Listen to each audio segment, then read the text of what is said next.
ఇంటి లీకేజ్ నన్ను నిద్రపోనివ్వడం లేదు, మా ఓనర్ని నిద్రపోనివ్వడం లేదు. ఇన్నిసార్లు పనిచేయించాం, అయినా ఎందుకు సమస్య పోవట్లేదు?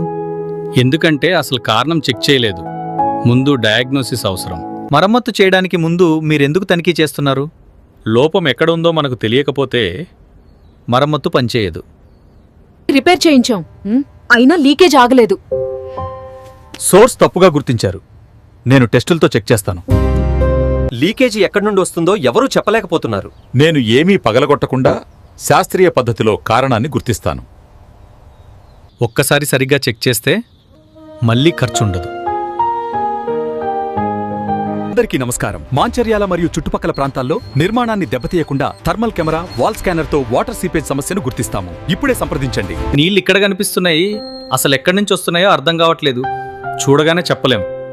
ఈ టూల్తో లోపల ఉన్న సమస్యను చెక్ చేయాలి.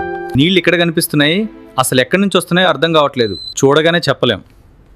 ఈ టూల్తో లోపల ఉన్న సమస్యను చెక్ చేయాలి. ఈ స్కానర్ ఇక్కడ తేమ స్థాయిలు ఎక్కువగా ఉన్నాయని చూపిస్తుంది. సీపేజ్ పైకప్పు నుండి వస్తోంది. ఇది తీవ్రమైనదా? మనం ఎలా పరిష్కరించగలం? మేము మోకలి ఇన్ఫ్రా సొల్యూషన్స్ బ్రేకింగ్ లేకుండా సైంటిఫిక్ బిల్డింగ్ ఇన్స్పెక్షన్ చేస్తాం. ఈ థర్మల్ కెమెరాతో గోడ లోపల ఉన్న లీకేజ్ బ్రేకింగ్ లేకుండా కనిపెడతాం. ముందు సమస్య అర్థం కాలేదు. ఇప్పుడు లీకేజ్ కారణం క్లియర్గా తెలుసు.